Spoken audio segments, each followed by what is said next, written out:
Imagine you were standing right at the operating table. Okay. You're looking deep into the open chest of a patient, right down into the posterior mediastinum. Right, the absolute deepest part of the surgical field. Exactly. And you are attempting to resect a mid-esophageal tumor. As you carefully maneuver your instruments, the descending aorta is physically brushing against the back of your hand. That is a terrifying scenario for a lot of surgeons. It really is. The vertebral column is boxing you in completely from behind, like just an unyielding wall of bone. Yep. And just millimeters anteriorly lies the membranous wall of the trachea and, of course, the pericardium of the heart.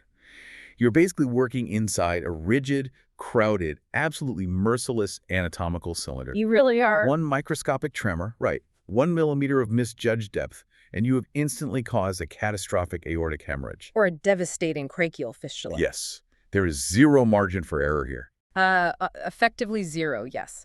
You are navigating the ultimate anatomical minefield. You cannot interact with this organ without immediately threatening the most vital systems in the human body. Which is exactly why we are bypassing all the basic introductory biology today. We don't have time for that. Right.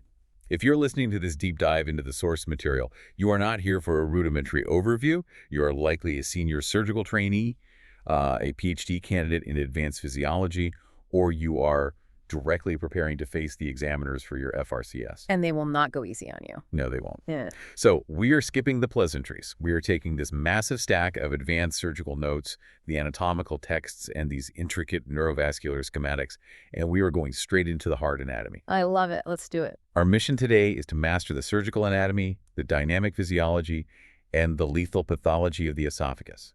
We're going to give you a rapid-fire, uncompromisingly detailed mental map of this organ. Because, for an FRCS candidate, simply reciting normal function is basically a guaranteed way to fail. Oh, absolutely. The examiners demand that you understand exactly how these microscopic layers fail, how the mechanical pressures adapt poorly to disease, and, well, how you, as the operating surgeon, must navigate those failures to save the patient without destroying the adjacent architecture. So let's start by defining the physical space. Before we even consider looking at a histological slide or discussing a peristaltic wave, a surgeon has to understand the macroarchitecture. The gross anatomy. Right. The organ is not just a simple drop tube from the pharynx to the stomach.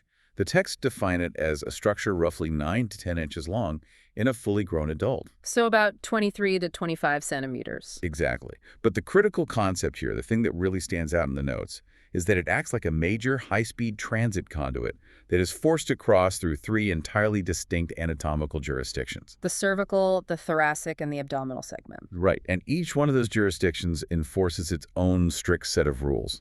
Oh, completely. The neighboring structures change completely. The fascial planes shift. The blood supply completely alters its origin. And of course, your surgical approach must radically adapt. So if you do not have the spatial orientation of these 3 zones locked into your mind, you cannot safely plan an incision. It's that simple. Okay, let's break down the first jurisdiction, the cervical segment. The anatomical borders dictate that this begins superiorly at the cricopharyngeus muscle. Right, the upper sphincter. Yeah, and it ends inferiorly at the suprasternal notch. For the FRCS candidate listening, this is where we hit our first set of hard vertebral landmarks. Very testable stuff. Highly testable. The cervical esophagus is anchored to the 6th through the 8th cervical vertebrae, C6 to C8. Correct. But the sources highlight a really specific anatomical detail here. It is anchored by the prevertebral fascia. Yes, the prevertebral fascia. Why is that specific layer of tissue so clinically critical? It's not just holding the esophagus in place, is it? No, not at all. The prevertebral fascia is a clearly defined, very dense anatomical plane. And understanding its relationship to the esophagus is a classic FRCS discriminator. A discriminator meaning it separates the good candidates from the great ones. Exactly. This fascia forms the posterior boundary of the retropharyngeal space. Because the esophagus is anchored here, any perforation of the cervical esophagus, say from a swallowed foreign body like a fishbone or an iatrogenic injury. Yeah, an iatrogenic injury from a rigid endoscope, that introduces bacteria directly into the space. Wow. And here's the kicker. Because this fascial plane extends inferiorly straight down into the mediastinum, an infection here doesn't just stay in the neck. It tracks downwards. It tracks rapidly downwards along the fascia, pulled by gravity and by negative intrathoracic pressure. Which evolves into dissenting necrotizing mediastinitis. Which is incredibly lethal, yes. So the anchoring mechanism itself basically provides a superhighway for fatal infection. Unintentionally, yes. And it's not just the posterior anchoring that is precarious. I was reading through the surgical notes, and they describe the anterior relationship as being joined to the trachea by loose connective tissue. Just loose areolar tissue, yeah. To me, that sounds incredibly vulnerable. There is no rigid cartilaginous plate or tough ligamentous barrier separating the food conduit from the primary airway. The vulnerability is immense. I mean, the loose connective tissue allows for the independent mobility we need when we swallow or turn our heads. Right, so we don't choke every time we look left. Exactly. But oncologically and surgically, it is a nightmare. Oh, so... Well, a malignant tumor arising in the anterior wall of the cervical esophagus has virtually zero anatomical resistance, preventing it from invading the membranous posterior wall of the trachea. Oh, man, so it just grows right in. It just invades right through. So when you are resecting a tumor in this region, you are often meticulously peeling the esophagus off the airway, knowing that taking too much tissue will leave the patient with a tracheal defect. And tracheal defects are notoriously difficult to reconstruct, right? Incredibly difficult. You do not want to be in that position. Okay, so as we move laterally in this cervical zone, the real estate gets even more expensive. Oh, yeah. On either side, you have the carotid sheath, housing the common carotid artery, the internal jugular vein, and the vagus nerve. The heavy hitters. Right. Yeah. You also have the lower poles of the lateral thyroid gland pressing intimately against the esophagus.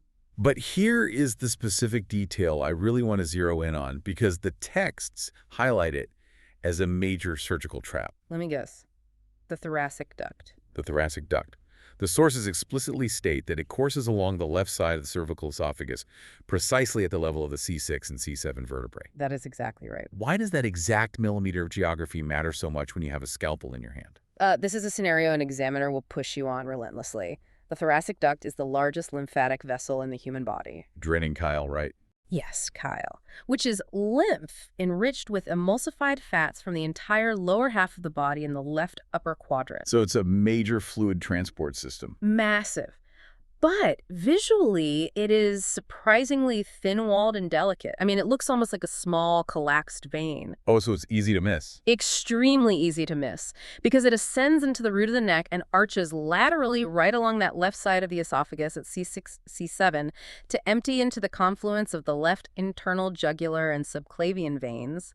Any left-sided surgical approach to the cervical esophagus carries an inherently massive risk. So, if you are mobilizing the esophagus from the left side at C6 and you inadvertently nick that fragile duct, what actually happens? You cause a chyle leak. And how bad is that? A chyle leak is not just a minor nuisance. I mean, depending on the patient's diet, that duct can transport liters of chyle a day. Liters? Wow. Yeah. If severed, this milky, fat-rich, lymphocyte-heavy fluid just floods the operative bed in the neck, or worse, it tracks down into the chest, causing a chylothorax. Which means the lung gets compressed by all this fluid. Exactly. And systemically, the patient rapidly loses massive amounts of fluid, nutritional reserves, and immunocompetent cells. Because all the lymphocytes are draining out. Right. They become malnourished and immunosuppressed with terrifying speed. So what's the fix? The surgical management is complex. It often requires re-exploration to meticulously find and ligate the duct, or prolonged conservative management with strict dietary modifications. Like absolutely zero fat in the diet. Precisely. So for the exam, you must demonstrate absolute respect for the left side of C6, C7. Okay, so we survive the neck dissection, we pass the suprasternal notch, and we descend into the second jurisdiction, the thoracic segment. The longest stretch. All right, this is the longest continuous stretch of the organ. Initially, it sits in the superior mediastinum, still sandwiched between the vertebral column posteriorly and the trachea anteriorly. Just dropping straight down. But as it descends, it must navigate around the massive vascular outflow tract of the heart. The sources define our next highly testable landmark here. Let's hear it. The esophagus passes posterior to the aortic arch exactly at the level of the T4 to T5 intervertebral discs. The T4-T5 intervertebral disc plane, I mean, that is one of the most significant axial planes in the entire human body. It's a huge junction. It is. For an FRCS candidate, you should Immediately associate T4, T5 with the angle of Louis anteriorly. The transverse thoracic plane. Exactly.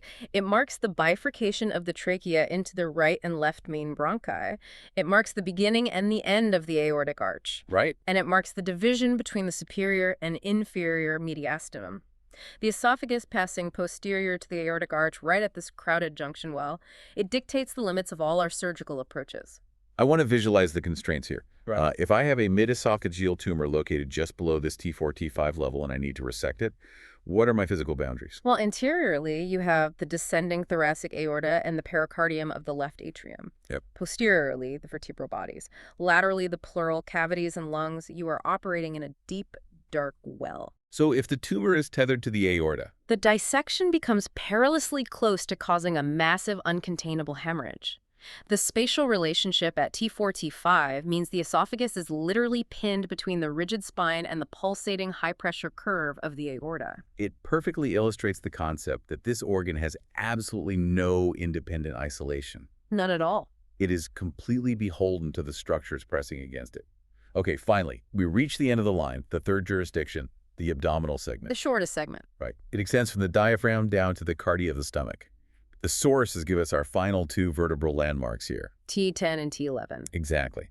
The esophagus traverses the diaphragm through the esophageal hiatus at the T10 vertebral level, and it terminates at the stomach cardia at T11. And, the esophageal hiatus is specifically formed by the muscular fibers of the right crest of the diaphragm. The right crest. Yes, that anatomical detail, the right crest forming a sling around the esophagus at T10, that is the foundational concept for understanding and repairing hiatal hernias. Because if that muscular sling from the right crust weakens or widens, the pressure gradient between the positive pressure in the abdomen and the negative pressure in the chest, well, it simply sucks the stomach upward. Yep, it sucks it right up through that T10 hiatus and into the mediastinum. So you get a hernia. Precisely.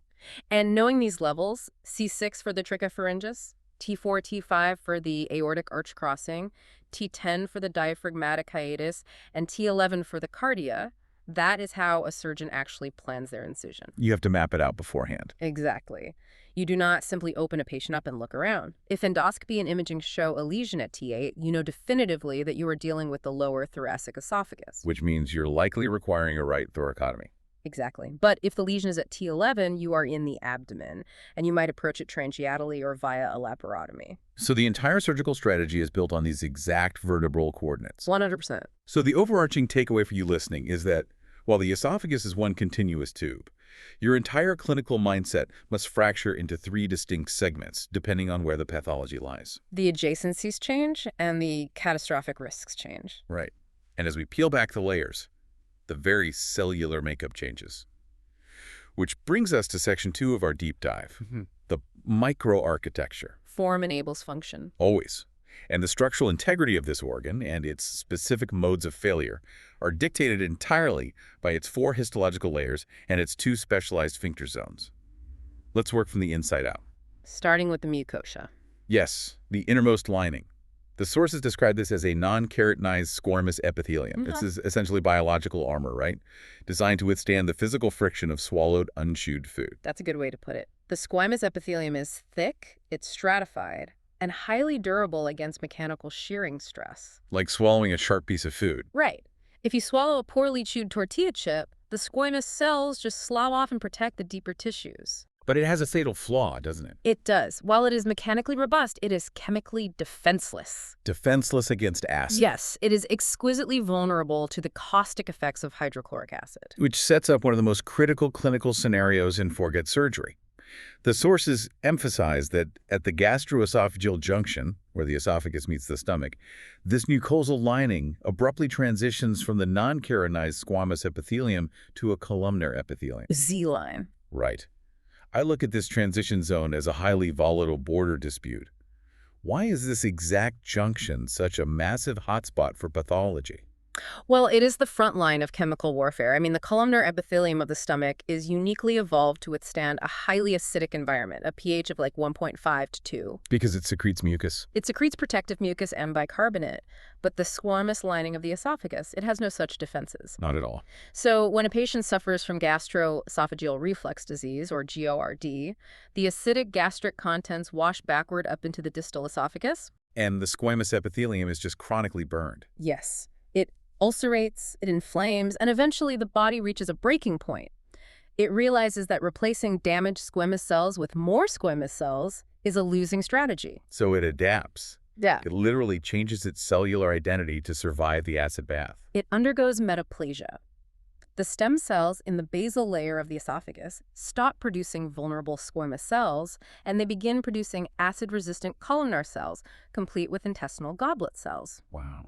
The body thinks it's being clever, right, by extending the stomach's protective lining upward. And this is a clinical definition of Barrett's esophagus. Exactly. But wait, if the new columnar lining is better suited to resist the acid, why is Barrett's esophagus treated as a precancerous alarm bell? I mean, shouldn't the body be congratulated for fixing the problem? You'd think so, but no. Because metaplasia is a desperate, highly unstable adaptation. You are forcing cells to grow in an environment and an architectural framework where they do not genetically belong. This newly minted columnar tissue is highly volatile. Under the constant stress of ongoing reflux and inflammation, this metaplastic tissue accumulates genetic mutations at an accelerated rate. So if it progresses. It progresses rapidly, from metaplasia to low-grade dysplasia to high-grade dysplasia and ultimately to invasive esophageal adenocarcinoma. So for the FRCS exam, you must be able to articulate that the transition from squamous to columnar epithelium at the G junction is not just an anatomical curiosity. No, it is the exact pathogenesis pathway for distal esophageal malignancies. Fascinating. Okay, so just beneath that volatile mucosal battleground lies the second layer, the submucosa. A second layer, yes. The sources describe this layer as being rich in mucus-secreting glands, providing necessary lubrication for the passage of the food bolus and offering a very mild degree of buffering protection against that reflux acid. Key word there is mild. Right, mild. But the texts also drop a very specific pathological clue here. They note that the submucosa can become pathologically thickened in conditions like achalasia. This tells me the submucosa isn't just passive fatty padding. It actually responds to mechanical stress. The submucosa is highly reactive. I mean, it contains a robust network of blood vessels, lymphatics, and crucial nerve plexuses. Which we'll get into later. We will. But in a motility disorder like achalasia, where the esophagus is constantly fruitlessly straining against a closed lower sphincter, the entire wall undergoes structural changes. Working out too hard? Exactly. The submucosa hypertrophies, it thickens aggressively. And the cruel irony of this adaptation is that by thickening the wall, it narrows the internal lumen even further, Making it even harder to swallow. exacerbating the patient's dysphagia, yes. So moving outward, we hit the third layer, the muscularis propria. This is the engine room. The powerhouse. Right, this is the tissue that generates the physical kinetic energy required to propel food downward. The text outline a bidirectional arrangement here. We have an external layer of muscle fibers running longitudinally up and down the length of the tube, and an internal layer of circular fibers wrapping circumferentially around it. The notes specify that this internal circular layer is actually thicker, and it serves as the primary driver of the peristaltic wave. And you know, this specific bidirectional geometry is absolutely essential. How does it actually work mechanically? Well, to push a solid bolus of food through a collapsed tube, you cannot just squeeze it. The longitudinal fibers contract to physically shorten the esophagus, kind of pulling the tube up over the food bolus. Like pulling a sock onto a foot. Perfect analogy. While at the exact same time, the thicker internal circular fibers forcefully constrict behind the bolus, milking it downward. Squeezing the toothpaste. Yes. It is a highly coordinated sequential wave of shortening and squeezing. But here's the major FRCS level detail regarding the muscularis propria. The sources are extremely precise about a transition in the type of muscle as we travel inferiorly down the esophagus. The transition zone, yes. The upper third of the esophagus is composed entirely of striated muscle. The middle third is a transitional mix of striated and smooth muscle, and the lower third is exclusively smooth muscle. A complete change in tissue type. Which means we are transitioning from a muscle type that is under voluntary somatic control to one that is entirely governed by the involuntary autonomic nervous system. And that transition dictates the entire landscape of motility pathology. Break that down for us. If a patient presents with dysphagia localized to the upper third of the esophagus, you should immediately be thinking about neurological or systemic muscular disorders that affect striated voluntary muscle. So like a stroke. A stroke, myasthenia gravis, or bulbar palsy. The somatic nerves fail or the striated muscle itself weakens, and the patient simply cannot initiate the voluntary act of swallowing. The brain just can't talk to the muscle. Right. But if the pathology is in the lower third, we're in the realm of autonomic failure and smooth muscle rebellion. Smooth muscle rebellion. I like that. It fits. The text specifically mentioned conditions like nutcracker esophagus, where this smooth muscle layer goes into chaotic, intense, and forceful peristaltic contractions. I want to highlight a massive clinical trap here that the notes mention. The MI mimic. Yes. The sources explicitly note that because this is involuntary smooth muscle spasming violently in the chest, it can perfectly mimic a myocardial infarction. This is an everyday dilemma in emergency medicine. I mean, a patient presents clutching their chest, sweating, reporting agonizing, crushing retrosternal pain radiating to the jaw. Your first, second, and third thought must be an acute myocardial infarction. You have to rule out the heart. But the smooth muscle of the lower esophagus is incredibly powerful. When it undergoes an uncoordinated high-amplitude spasm, a nutcracker esophagus, the mechanical stretch and the ischemia of the muscle tissue generate profound nociceptive signals. Pain signals. Massive pain signals. And as we will discuss later when we cover the neural wiring, the brain cannot easily tell the difference between a screaming heart and a screaming lower esophagus. Oh, we will definitely unpack that neural confusion. But first, let's look at the final outermost layer of the microarchitecture. The adventitia. The adventitia. The sources emphasize a critical absence here. Unlike the stomach, the small intestine, or the colon, which are wrapped in a slick, tough serosal membrane, the esophagus possesses no serosa. None. It is covered only by this adventitia, which is just a loose areolar connective tissue that simply anchors it to the surrounding structures of the neck and mediastinum. To a surgeon, how terrifying is that missing serosal layer? It is the single most defining disadvantage in esophageal oncology and surgery. Really, the single biggest disadvantage. Without question. The serosa found on other abdominal organs acts as a dense, fibrous anatomical barrier. It physically contains a growing tumor, keeping it confined to the organ of origin for a longer period. Giving you time to catch it. Right. Because the esophagus lacks the serosa, a developing squamous cell carcinoma or adenocarcinoma encounters basically zero physical wall once it breaches the muscularis propria. So it just spills out. It immediately and aggressively invades the surrounding mediastinal structures. It will grow directly into the aorta, into the tracheal wall, into the pericardium. And from a purely technical surgical standpoint, the lack of serosa makes repairing the esophagus incredibly treacherous too, doesn't it? Oh, absolutely. Because if I am stitching two pieces of bowel together, the serosa provides a tough layer to hold the suture and literally seal the leak. Exactly the problem. When you perform an esophageal anastomosis, say joining the stomach or a piece of bowel to the remaining esophagus, you are suturing tissue that has the consistency of wet tissue paper covered in loose fat. That sounds like a nightmare to stitch. It is. The adventitia does not hold sutures well, and it does not form a rapid, watertight fibrin seal the way serosa does. This is precisely why esophageal anastomotic leaks are notoriously common and highly lethal compared to colon or small bowel anastomosis. Form dictates function, and the absence of form dictates catastrophic failure. Well said. So now that we understand the four walls of the tube, we need to examine the two guardians at either end. The upper esophageal sphincter, the UES, and the lower esophageal sphincter, the LES. Gatekeepers. Let's start with the UES. It's positioned right at the junction of the pharynx and the proximal esophagus.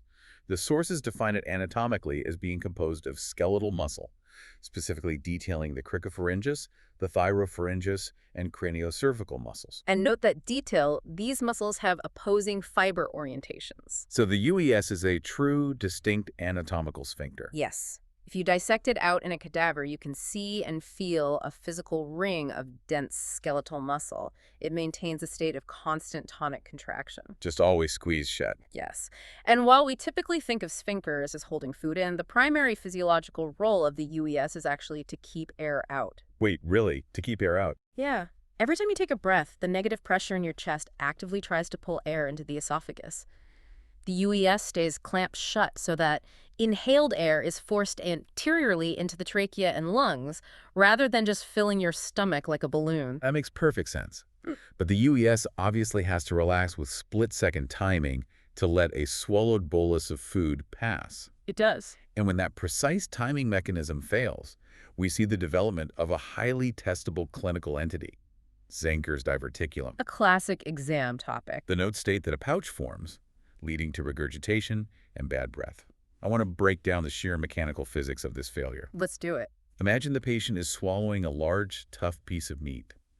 The powerful constrictor muscles of the pharynx are squeezing downward with immense pressure to drive the meat forward. Right. But the UES, specifically that thick cricopharyngeus muscle, suffers a neuromuscular glitch. It fails to relax in time.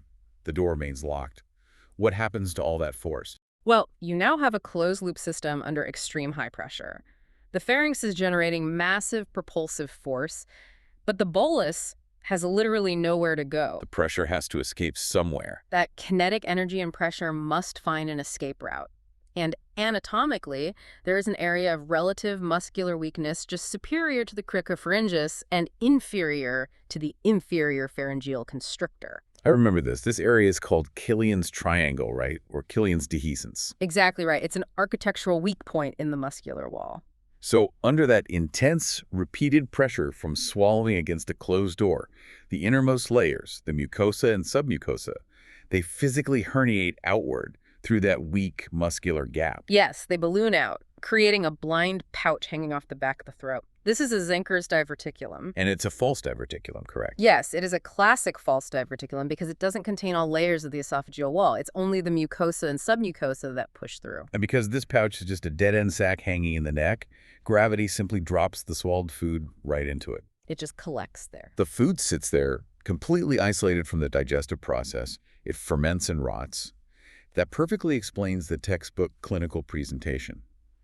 Severe halitosis or bad breath. It's a very distinct smell. And the bizarre phenomenon where patients regurgitate totally undigested food hours or even days after they ate it. Yep.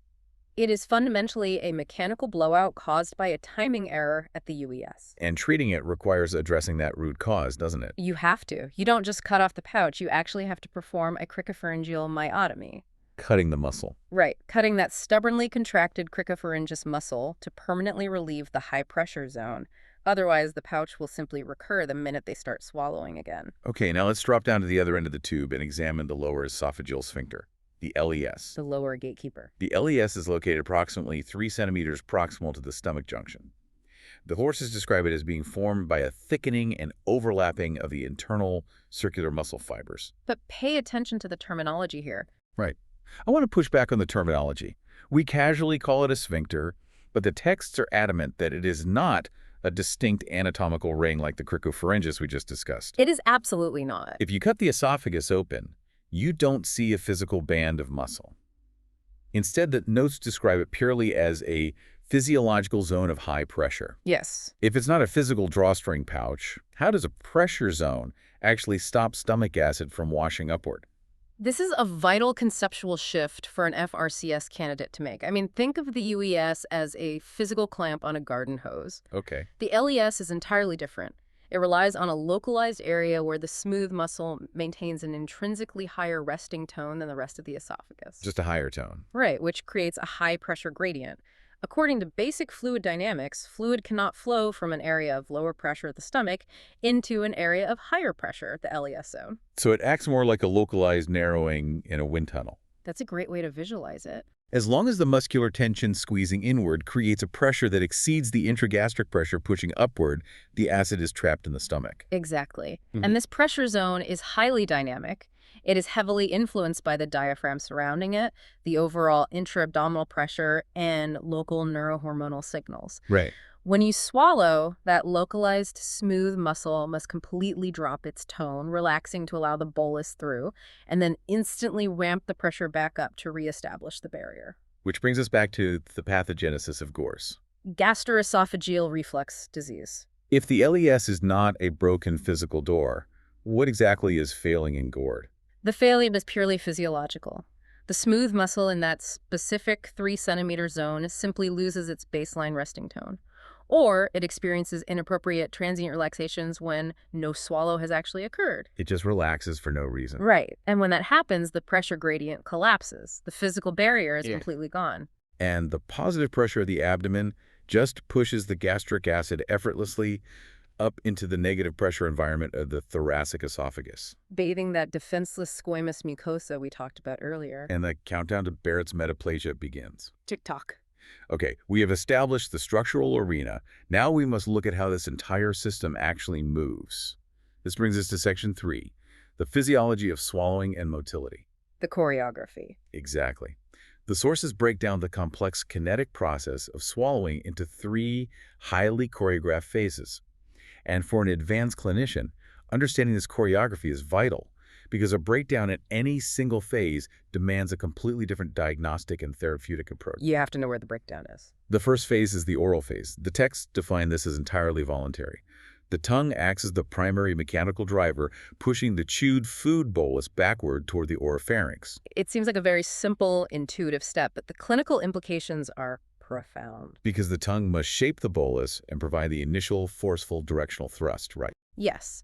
The sources explicitly note that paralysis here, perhaps from a hypoglossal nerve injury or a severe stroke, compromises the entire sequence from the very first millisecond. Creating a severe choking hazard. Exactly. The bolus simply pools in the mouth or scatters, and it's unable to cross the threshold into the pharynx. So assuming the tongue does its job, the food hits the back of the throat, and we enter the second stage, the pharyngeal phase. And here is where the rules change entirely. Because we lose all voluntary control.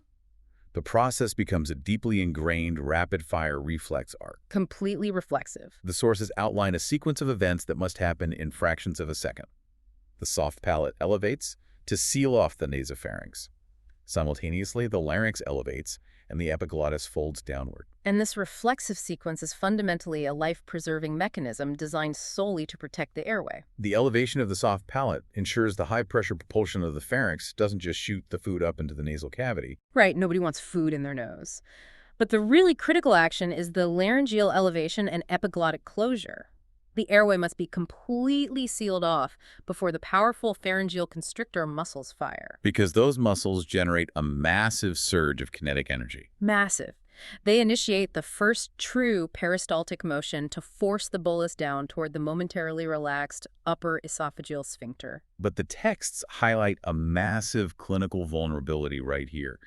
If this reflexive phase is impaired, again, common in post-stroke patients or those with neurodegenerative diseases, the result is aspiration pneumonia. A huge cause of mortality in that population. Let's walk through that physics. If the epiglottis is sluggish and doesn't fold down in time, or the larynx doesn't pull up out of the way, what happens when those pharyngeal constrictors fire? Well, the kinetic energy has to go somewhere. It always takes the path of least resistance. If the airway is open, the pharynx literally drives the food, liquid, or even just oral bacteria straight down through the vocal cords and into the bronchial tree. Straight into the lungs. Right. This is why evaluating the integrity of the pharyngeal phase via a bedside swallow evaluation or a modified barium swallow is the absolute first step in managing a post-stroke or post-extubation patient. You cannot allow a patient to take oral nutrition until you have definitively proven that their reflexive airway protection is perfectly intact. Never. It's too dangerous. Once the airway is protected and the bolus clears the UES, we enter the third and final stage, the esophageal phase. The descent. The striated and smooth muscles of the muscularis propria take over, utilizing peristalsis to move the food to the stomach. The sources draw a very sharp distinction between 2 types of peristalsis here. Primary and secondary. First, there is primary peristalsis. This is defined as the coordinated downward sweeping wave that is directly initiated by the conscious act of swallowing. It is the continuation of the pharyngeal contraction. Right. But then, the text describes secondary peristalsis. And I find the mechanics of this absolutely fascinating. It's incredibly elegant. The notes state that secondary peristalsis is triggered entirely by continued esophageal distension. For example, if a dry piece of bread gets stuck halfway down, or if gastric acid refluxes upward, this wave persists until the esophagus is finally cleared. So it is an intrinsic, fail-safe clearing mechanism. It operates completely independently of the brain's conscious command to swallow. Exactly. I picture it like a highly intelligent, decentralized conveyor belt in an industrial factory. I like that. You do not need the central control room, the brain, to press a button to initiate a new swallow to clear the jam. If a sensor on the belt detects a heavy, stuck package stretching the rubber, that specific localized section of the belt automatically powers up, speeds up, and clears the jam all on its own. Without any central input. How does this localized stretch reflex actually function on a neurological level without needing a new signal from the brain? Well, it is a beautiful example of the autonomy of the enteric nervous system. Embedded within the esophageal wall itself are these local stretch receptors. When a stuck food bolus physically distends the wall, it stretches the internal circular muscle fibers. This stretch is immediately detected by local sensory neurons within the myenteric plexus. Ah, the myenteric plexus. Yes, and without sending a signal all the way back up to the brainstem, these local nerves trigger an immediate short arc reflex. The short arc reflex, meaning it stays local. Precisely. They command the circular muscle directly above the distension to contract violently, and the muscle directly below it to relax. Wow. This creates a localized, powerful, downward sweeping force focused solely on the stuck bolus. And this secondary wave will fire again and again and again until the stretch receptors stop firing, which indicates the tube is finally clear of the food or the refluxed acid. And the final act of this esophageal phase is at the LES. Right. As the primary or secondary wave approaches, the LES relaxes momentarily, allows the bolus to drop into the stomach, and immediately clamps back down to prevent retrograde flow. Though the sources do note a caveat here. They do. They note that retrograde expulsion is physically possible through mechanisms like vomiting or eructation. Eructation meaning belching. Right, burping. But the notes explicitly warn that this is physiologically undesirable because it repeatedly bathes the vulnerable squamous mucosa in that corrosive gastric acid. Which perfectly sets up the quintessential motility failure that every FRCS candidate must master. Achalasia. Yes, absolutely. Section 3 concludes with the pathology of achalasia. The texts define it as a profound loss of coordination between the peristaltic waves and the relaxation of the LES. A total disconnect. It results in severe dysphagia, the regurgitation of undigested food, and requires definitive targeted intervention. Let's analyze the exact mechanical breakdown of this disease. The term achalasia translates literally to failure to relax. But as the sources indicate, that name is slightly misleading because it is actually a devastating dual mechanical failure. Two failures at once. Yes. First, the smooth muscle portion of the esophageal body entirely loses its ability to generate primary peristalsis. The tube basically becomes flaccid, dilated, and unmoving. It simply cannot push. Okay. Second, the LES completely fails to relax when a swallow is initiated. It remains rigidly contracted, acting as a functional obstruction. So the patient is caught in a massive mechanical trap. There's absolutely no propulsive driving force from above, Yeah. and the exit door at the bottom is completely bolted shut. Precisely. When the patient swallows, the food bolus just drops passively by gravity and hits a solid brick wall at the unyielding LES. You must feel terrible. They do. The patient feels the food stick right behind their sternum. To try and force it through, they often drink massive quantities of water, trying to build a column of hydrostatic pressure high enough to force the sphincter open. It's weighing it down. Right. And over months and years, the esophageal body distends massively above the sphincter, turning into a massive, floppy reservoir, a megasophagus. That megasophagus. The food just sits there, fermenting and rotting, which explains the classic symptom of regurgitating totally undigested, foul-smelling food from meals they ate days ago. And from a surgical perspective, because the primary peristalsis is permanently destroyed, giving a medication to just slightly relax the sphincter isn't enough, is it? No, medication won't fix a flaccid tube. The notes indicate it requires targeted intervention. A surgeon must physically disrupt that locked LES, either by inflating a rigid balloon to tear the muscle fibers from the inside, or by performing a Heller myotomy. Taking a scalpel and longitudinally slicing through the circular muscle fibers of the LES to permanently relieve the obstruction. But this highlights the ultimate surgical trade-off, doesn't it? Right. By destroying the LES to allow gravity to pull the food down, you have entirely obliterated the physiological high-pressure zone. You've ruined the valve. You cure the dysphagia, but you guarantee severe, uninhibited acid reflux. It's a harsh trade. You essentially trade a mechanical swallowing problem for a chemical burn problem. Which is why a myotomy is almost always paired with a partial fundoplication, right? Exactly. wrapping a piece of the stomach around the esophagus to recreate a rudimentary valve. It is a perfect illustration of how delicate the mechanical balance of this organ truly is. Now, all this muscular hyperactivity and spasms, or the massive hypertrophy seen in achalasia, demands an immense uninterrupted energy supply. It needs a lot of blood. Which brings us to Section 4, the vascular and lymphatic networks. The text describes this as a highly complex tripartite system. Tripartite, matching the 3 jurisdictions. These networks provide vital nourishment and drainage, but the sources make it explicitly clear that these exact pathways become deadly, high-speed highways in the context of portal hypertension and metastatic cancer. They are double-edged swords. Let's map out the arterial supply first. It perfectly mirrors the 3 spatial jurisdictions we established at the very beginning. The arterial anatomy is highly segmental, and this segmentality has profound implications for how a surgeon can mobilize the organ without causing ischemic necrosis. Starting at the top, the cervical region and the UES receive their blood supply from the inferior thyroid artery, which the texts note is a branch of the thyrocervical trunk. So the next segment relies entirely on local neck vessels. As we move down into the thoracic segment, the supply shifts dramatically. The organ now relies primarily on direct esophageal arterial branches, branching directly off the descending thoracic aorta, supplemented by collateral flow from bronchial and intercostal arteries. From a surgical perspective, dealing with these direct aortic branches has got to be a high-stakes maneuver. It is incredibly stressful. When you are performing an esophagectomy and mobilizing the thoracic esophagus, you encounter these small, short, dense arterial branches tethering the esophagus directly to the aorta. You can't just pull on it then. Absolutely not. You cannot simply pull on the esophagus, or these arteries will avulse directly off the aortic wall. Oh, wow. Which would cause a catastrophic, high-pressure arterial bleed deep in the mediastinum. You would lose the patient in minutes. Each tiny branch must be meticulously identified, clipped, and divided. Finally, we reach the abdominal segment and the LES.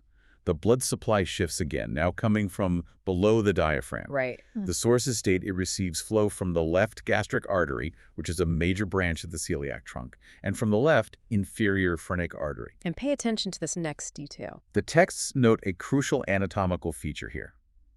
All of these segmental arteries, regardless of their origin, penetrate the muscular wall and form a dense, rich anastomotic network within the submucosa. Yes, that dense submucosal arterial plexus is what actually keeps the esophagus alive when a surgeon needs to stretch it or mobilize it. Because it shares the blood up and down the tube. Precisely.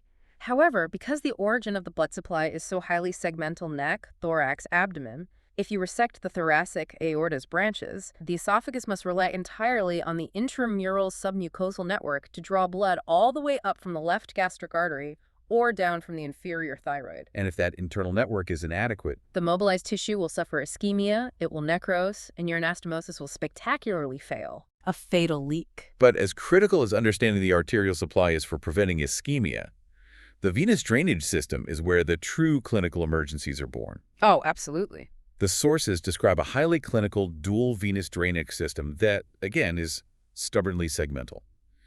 The upper cervical esophagus drains via the inferior thyroid veins straight into the systemic brachiocephalic veins. Systemic being the key word. Right.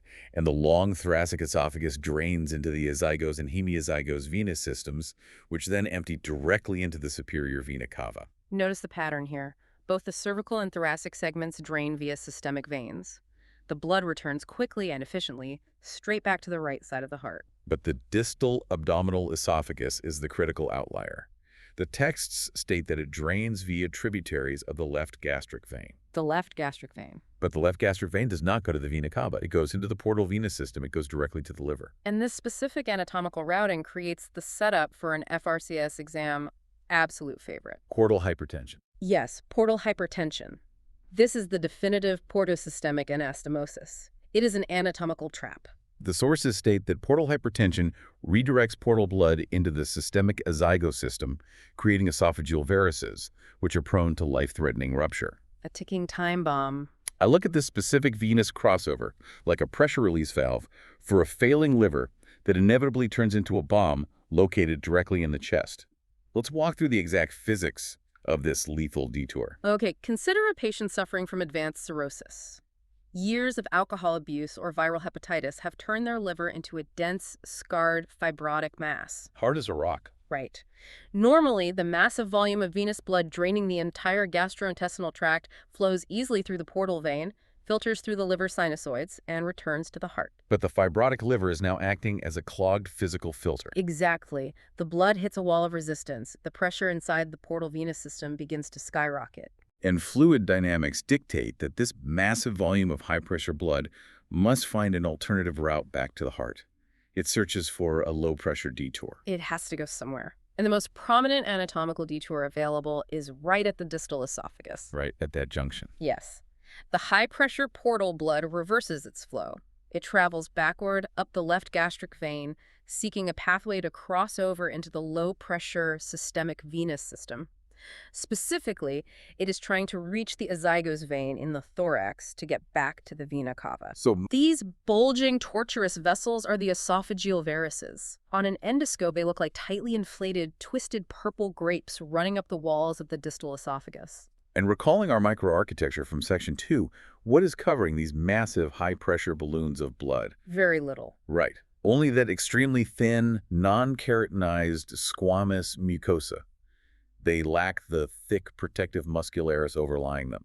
They're literally protruding unprotected into the direct path of swallowed food. Which is precisely why variceal bleeding is one of the most catastrophic emergencies in medicine. It just takes one scratch. Yeah, the mechanical shear stress of a rough piece of swallowed food brushing against the varices, or simply a spontaneous rupture from a sudden spike in portal pressure, tears right through the fragile squamous mucosa and ruptures the dilated vein. And because the bleeding is being driven directly by the high-pressure portal shunt? The hemorrhage is massive, instantaneous, and arterial-like in its ferocity. The patient will suddenly vomit liters of bright red blood. Liters. That is terrifying. It is. As the texts note, it requires immediate aggressive management. Endoscopic banding to physically tie off the bleeding vein, pharmacological agents like telepressin to drop the portal pressure, or emergent surgical shunts like a TIPDIS procedure. You are basically desperately trying to stop a high-pressure flood from inside a narrow, collapsing tube. It is a profound demonstration of how severe pathology in a distant organ, a scarred liver in the abdomen, can create a rapidly fatal emergency in the esophagus, purely because of how the anatomical plumbing is wired. Now, let's pivot from the venous system to the other critical drainage network, the lymphatics. The sources describe the lymphatic architecture as originating as microscopic endothelial tubes or blind sacculations within the mucosa and submucosa. Which quickly converge into larger vessels. Right, they converge into larger vessels that run longitudinally along the length of the esophagus. The key word there is longitudinally. The texts make a very specific point to emphasize that these major lymphatic channels run up and down the length of the organ, rather than radially outward in the transverse plane. And here is where I want to challenge the apparent contradiction in the text. Okay, let's hear it. The sources state that the lymphatic vessels contain paired semilunar valves that strictly dictate the direction of lymph flow. Yes, they do. Well, if we have these functional valves acting like one-way street signs, strictly controlling the direction of traffic, why does the text immediately conclude that esophageal cancer spreads so unpredictably and aggressively, often presenting incredibly late and demanding massive, sweeping nodal staging far outside the primary tumor's location? It seems contradictory, right? Oh, exactly. If the valves dictate flow, why is the oncological spread so chaotic? It is an excellent advanced question. While it is true that the semilunar valves encourage lymphatic fluid to move toward regional nodes, the sheer structural density and the vast longitudinal orientation of this specific network create a monumental problem. How so? Well, the texts note that there are extensive, rich interconnections between the lymphatic channels of the different segments. So the one-way street signs exist, but they're overwhelmed by a million intersecting high-speed express lanes. Precisely. In almost every other solid organ, say the colon or the breast, a malignant tumor generally spreads radially outward to the very first, closest local lymph node basin. Which makes it somewhat predictable. Exactly. The surgeon can reliably predict the path and perform a targeted local lymphadenectomy. But in the esophagus, Because this dense submucosal lymphatic network runs longitudinally up and down the tube with massive internal cross connections, a tumor located squarely in the middle third of the thoracic esophagus can shed cancer cells that completely bypass the local adjacent mediastinal lymph nodes. So they just skip the local stops Yeah. entirely. Yes. These malignant cells can catch a longitudinal express lane, traveling rapidly upward to see the deep cervical nodes in the neck, or plunge downward to see the celiac nodes deep in the abdomen. The cancer has unhindered rapid access to distant territories in either direction. It really does. Let's look at the regional drainage basins the texts outline. The proximal third of the esophagus drains primarily into the deep cervical nodes, eventually entering the thoracic duct. The middle third drains into the superior and posterior mediastinal node packets. And the distal third drains inferiorly, ultimately entering the gastric and celiac lymph node basins. But because of that unpredictable longitudinal express flow, an FRCS candidate must know that a surgeon cannot simply resect the local nodes immediately surrounding a tumor and call it a curative operation. Never. You have to operate under the assumption that the microscopic disease has already traveled miles up or down the highway. Which completely changes your surgical staging. Exactly. This anatomy dictates clinical practice. Extensive, sweeping nodal staging utilizing whole-body PT-CT scans and endoscopic ultrasound with fine needle aspiration is absolutely mandatory before you even consider offering a patient surgery, chemotherapy, or radiotherapy. You have to know where it is before you cut. Right. If a patient presents with a distal esophageal tumor at T10, but the PET scan shows it has already seeded the deep cervical nodes at C6, well, a localized lower esophageal resection is completely futile. The disease is already systemic. So the longitudinal lymphatic anatomy makes esophageal carcinoma one of the most aggressively spreading, stealthy, and surgically frustrating malignancies we face. One of the absolute worst. The organ is mechanically unforgiving, chemically vulnerable, and oncologically treacherous. We have thoroughly explored the physical structures, the layers, the boundaries, and the plumbing. Now let's bring the entire system to life. The wiring. Yes. Section 5 of our outline delves into innervation and embryology. This covers the highly complex electrical wiring that orchestrates every dynamic movement we've discussed. And it provides a brief look back at how this entire system was originally constructed in the womb. Understanding the construction often explains the congenital failures. Let's start with the origin story. The sources take us all the way back to the 4th week of human gestation. Week 4, yes. The embryological development of the esophagus provides the direct structural blueprint for the most common and devastating congenital abnormalities encountered in pediatric surgery. At this point in week 4, the embryo is rapidly elongating. The yolk sac separates into intraembryonic and extraembryonic regions.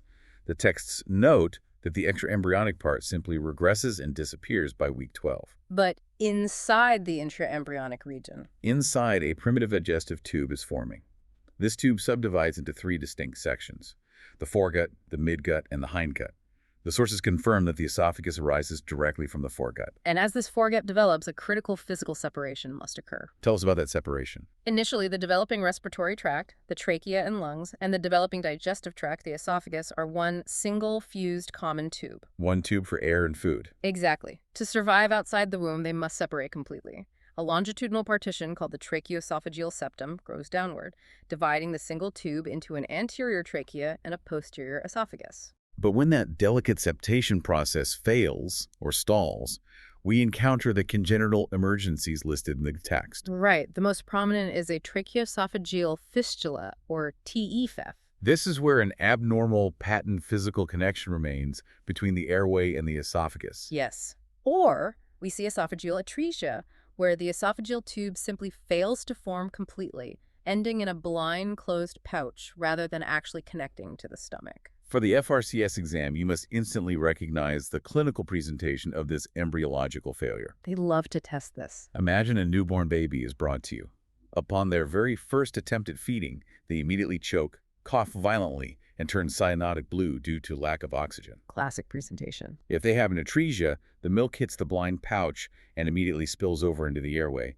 If they have a TEEF, the milk flows directly through the fistula into the lungs. It is a catastrophic failure of that week 4 for gut separation. The texts also briefly mention stenosis, which is a congenital narrowing of the tube, and duplication cysts, or webs, which arise from an incomplete recanalization of the esophageal lumen during later development. It is truly staggering to think that a microscopic signaling glitch during week 4 of gestation results in an immediate life-or-death surgical crisis on day 1 of life. It really is. But assuming the organ develops perfectly, separates correctly, and connects to the stomach, it now has to be wired for action.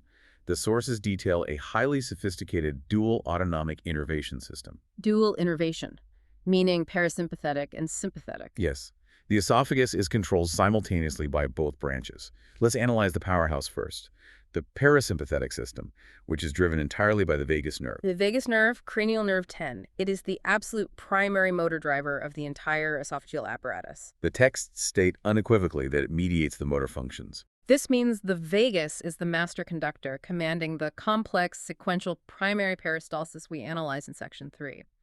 Furthermore, the vagus is responsible for actively maintaining the resting tone of the lower esophageal sphincter. So if the vagus nerve is severed, the entire kinetic system crashes offline. Completely offline. The sources warn that damage to the vagus, whether from blunt trauma or far more commonly as an iatrogenic injury during complex thoracic or neck surgeries, causes severe intractable motility dysfunction and dysphagia.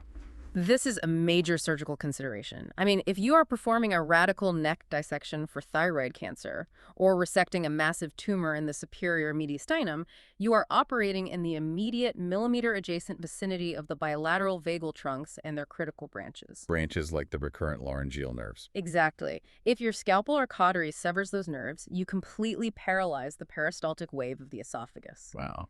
The patient may survive the oncological resection, but they will be left with a permanently crippled swallowing mechanism, often requiring a feeding tube for life. And the vagus isn't just a one-way command wire sending motor signals out. It is actively receiving sensory data. The texts mention that the vagus detects pressure and distension within the esophageal wall, signals which can be consciously perceived as vague pain. Vague pain, yes. But this brings us to the other half of the dual innervation, the sympathetic system. The sources outline that the sympathetic supply arises from the spinal nerves ranging from T1 down to T10, traveling via the cervical and thoracic sympathetic trunks. A very broad origin. The texts assign the sympathetic system a broad modulatory role. It manages local vasoconstriction of the submucosal arterial plexus. It modulates the intensity of motility during high-stress fight-or-flight situations. It helps maintain the baseline tone of the UES and LES, and generally acts to inhibit active peristalsis and glandular secretion. But here is the most crucial, testable detail from those notes. What's that? The sources note that the sympathetic trunk is the primary pathway for directly transmitting true nociceptive or pain signals back to the brain. And this specific division of labor, the vagus handling the motor commands and pressure sensing, while the sympathetic nerves from T1 to T10 handle the transmission of severe acute pain well, it creates one of the most fascinating and dangerous clinical paradoxes we face. Yes. This is the neural confusion I wanted to return to. The sympathetic trunk at the T1 to T10 spinal levels is the primary pain highway for the esophagus. Okay. But anatomically, the heart also sends its severe nociceptive ischemic pain signals back to those exact same upper thoracic spinal cord levels, specifically T1 to T4. Oh, wow. So they share the same spinal input. Because both organs are plugging their alarm wires into the exact same spinal switchboard, the central nervous system gets profoundly confused. How does this dual wiring complicate your clinical diagnosis on the floor? It generates the textbook phenomenon of referred pain. Let's return to the patient with a severe esophageal spasm, the nutcracker esophagus we mentioned. Okay. The smooth muscle in the distal esophagus cramps violently. This generates an overwhelming surge of nociceptive pain signals. Racing up the sympathetic fibers. Right. These signals race up, enter the spinal cord at the T1 to T5 segments, and ascend to the sensory cortex of the brain. The brain registers a massive, agonizing pain signal originating from the chest cavity. But it doesn't know from which organ. Exactly. Because the brain is not evolutionarily adapted to clearly distinguish between an esophageal sympathetic signal and a myocardial sympathetic signal arriving at the exact same spinal segment, it misinterprets the origin. It assumes the worst. It assumes the heart is dying. Exactly. The patient experiences the pain exactly as they would a massive myocardial infarction, crushing, deep retrosternal agony that radiates up to the jaw, through to the back, and down the left arm. So understanding the precise T1, T10 sympathetic distribution is how a physician logically explains why foregut pathology perfectly mimics an acute cardiac event. You have to know the anatomy to explain the symptom. The cardinal rule of medicine is that you must always relentlessly rule out the heart first with ECGs and troponins. But once the heart is cleared, understanding these shared neural pathways allows you to confidently diagnose an esophageal spasm rather than just chasing ghost cardiac ischemia. That is brilliant. And before we conclude this deep dive into the neural wiring, we have to revisit the pathology of achalasia one last time. The root cause. Yeah. The flaccid, unmoving esophagus and the locked, unyielding LES. But the sources finally reveal the true microscopic root cause of this failure. It is fundamentally a nerve pathology. Yes, it is. The texts state explicitly that achalasia is caused by the targeted degeneration of the myenteric plexus. The myenteric plexus, also known as Auerbach's plexus, it is the critical localized neural network physically embedded deep within the muscularis propria. Sandwiched between the layers, right? Yes, sandwiched directly between the outer longitudinal and the inner circular muscle layers. It acts as the local relay substation. It is the exact point where the command signals from the vagus nerve interface with the smooth muscle fibers. So the brain is firing the correct signal down the vagus nerve, shouting the command to swallow. But the local receiver embedded in the esophageal wall has been completely destroyed. Precisely. It is a localized, neurodegenerative autoimmune attack. The ganglion cells of the myenteric plexus just die off. And without them, Without Auerbach's plexus acting as the relay, the vagal command to initiate coordinated primary peristalsis never actually reaches the circular muscle. More importantly, the critical vagal command to relax the LES via inhibitory neurotransmitters like nitric oxide is completely lost. so the default state takes over. The default resting state of the LES smooth muscle is to stay forcefully contracted. Without the inhibitory signal from the myenteric plexus actively telling it to let go, the muscle remains permanently, rigidly clamped shut. It is a profound microscopic neuropathy that manifests clinically as a massive, visible mechanical obstruction on a barium swallow.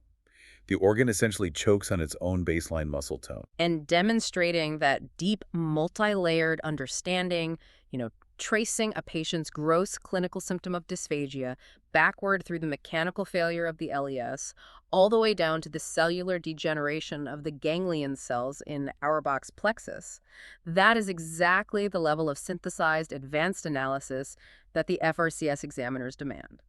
We have covered an immense, rigorous amount of ground in this deep dive into the source material. Let's rapidly synthesize the critical concepts. Let's do a quick recap. We began by physically mapping the esophagus across its three distinct spatial jurisdictions, the cervical, thoracic, and abdominal segments. We locked in the vital vertebral landmarks. Yes, the cricopharyngeus at C6, the aortic arch crossing at the T4-T5 plane, the diaphragmatic hiatus at T10, and the cardia termination at T11, understanding how these coordinates rigidly dictate surgical approaches and exposure risks. We then drilled down into the cellular microarchitecture, Analyzing the specific chemical vulnerability of the squamous mucosa to gastric acid, leading to the metaplastic adaptation of Barrett's esophagus. and we tracked the vital transition within the muscularis propria from striated voluntary muscle superiorly to the powerful autonomic smooth muscle inferiorly that drives peristalsis. We examined the sheer physical mechanics of the sphincters, noting how a timing glitch at the physical ring of the UES blows out a Zenker's diverticulum through Killian's triangle. And how the loss of the physiological resting pressure zone at the LES leads to the devastating reflux of Giarder. We traced the complex segmental vascular supply, highlighting the lethal anatomical trap of the portus systemic anastomosis, where portal hypertension from a fibrotic liver redirects massive venous flow. Causing catastrophic, rupturing esophageal varices. And we confronted the surgical nightmare of the longitudinal lymphatic drainage system, where malignant cells utilize vast orthogonal submucosal highways to aggressively bypass local mediastinal nodes, demanding sweeping, wide-field staging protocols. Finally, we connected the weak 4 embryological division of the foregut to neonatal emergencies like crachioesophageal fistulas.